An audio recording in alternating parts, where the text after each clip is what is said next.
తాజా అంశాన్ని చూస్తున్నాం. ఎమ్మెల్సీగా అనర్హత వేటు వేయడంపై జంగా కృష్ణమూర్తి హైకోర్టును ఆశ్రయించారు. విచారణ జరిపిన హైకోర్టు ఎమ్మెల్సీ స్థానం ఖాళీగా ఉన్నట్లు నోటిఫై చేయవద్దని ఈసీని ఆదేశించింది. ఇక మరింత సమాచారం మా ప్రతినిధి జయప్రకాష్ అడిగి తెలుసుకుందాం. జయప్రకాష్, చెప్పండి, హైకోర్టు విచారణపై వివరాలేంటి? రాజేష్, ఈరోజు హైకోర్టులో ఎమ్మెల్సీ తన మీద అనర్హత వేటు వేయడం పైన జంగా కృష్ణమూర్తి దాఖలు చేసిన పిటిషన్ పై విచారణ జరిపి ప్రస్తుతం ఆయన స్థానం ఖాళీ అయినట్టు నోటిఫై చేయొద్దని ఎన్నికల కమిషన్ కు ఆదేశాలు జారీ చేసిన ఇందులో ప్రధానంగా చూసుకున్నట్లయితే గత ప్రభుత్వం వైకాపా ప్రభుత్వంలో గురజాల్లో నాయకుడిగా ఉన్నటువంటి జంగా కృష్ణమూర్తికి ఎమ్మెల్సీ కట్టబెట్టింది. అయితే ఎన్నికల ముందు ఆ పార్టీకి రాజీనామా చేసి తెలుగుదేశం పార్టీలో ఆయన జాయిన్ అవడంతో జాయిన్ అయ్యారు.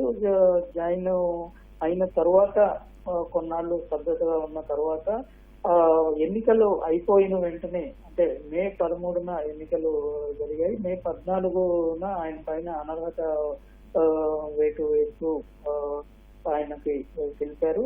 అంతకు ముందు నోటీసులు ఇచ్చారు. నోటీసులు ఇచ్చిన తర్వాత నోటీసులు కూడా ఆయన రిప్లై ఇచ్చారు. అయితే ఆ రిప్లై తీసుకున్న వెంటనే ఎటువంటి ఇది లేకుండా చేశారు. దీని మీద ఆయన హైకోర్టులో పిటిషన్ దాఖలు చేశారు. ప్రధానంగా నిబంధనలకు విరుద్ధంగా అనర్హత వేటు వేశారని ఆయన తరపు న్యాయవాది తెలిపారు. సంవత్సరం లోపు పదవి కాలం ఉన్న వ్యక్తులకు వేయటం పైన, అనర్హత వేయటం పైన నిబంధనలు ఉండవు, నిబంధనలకు వ్యతిరేకంగా వీళ్ళు చేశారని, దురుద్దేశపూర్వకంగానే చేశారని ఆయన తరపు న్యాయవాది తెలిపారు. దీని వాదనలు పరిగణలోకి తీసుకున్నటువంటి న్యాయస్థానం ముందుగా నోటిఫై చేయొద్దు, ప్రస్తుతం ఆ ఎమ్మెల్సీ స్థానం ఖాళీగా ఉంది అని నోటిఫై చేయొద్దని ఆదేశాలు జారీ చేసింది. తదుపరి విచారణను వాయిదా వేసింది. రాజేష్, ధన్యవాదాలు జయప్రకాష్.